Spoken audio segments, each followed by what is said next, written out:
జపమాలవోలే మానసము ఎప్పుడును భ్రమించుచుండు నింద్రియవశమై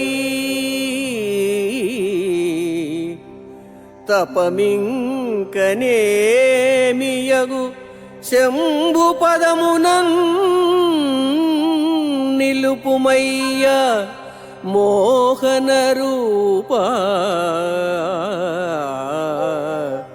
మోహన రూపా.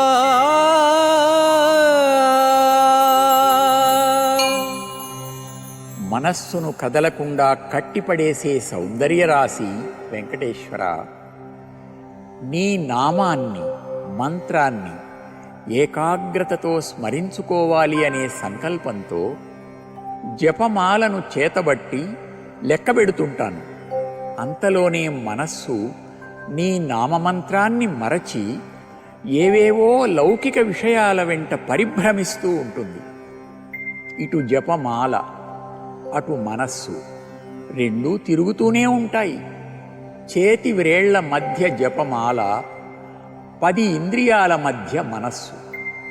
ఇక భగవద్ధ్యాన రూపమైన తపస్సు ఎక్కడా? ఈ ఇంద్రియ వ్యామోహమంతా లయం కావాలి అంటే లయకర్త అయిన శంభుణ్ణే, శివుణ్ణే, ఈశ్వరుణ్ణే శరణు వేడాలి. కనుక నా మనస్సును ఆయన పాదాల మీద పడవేయి. ఆయన మనోలయం చేస్తే నేను నీలో లీనమవుతాను స్వామి.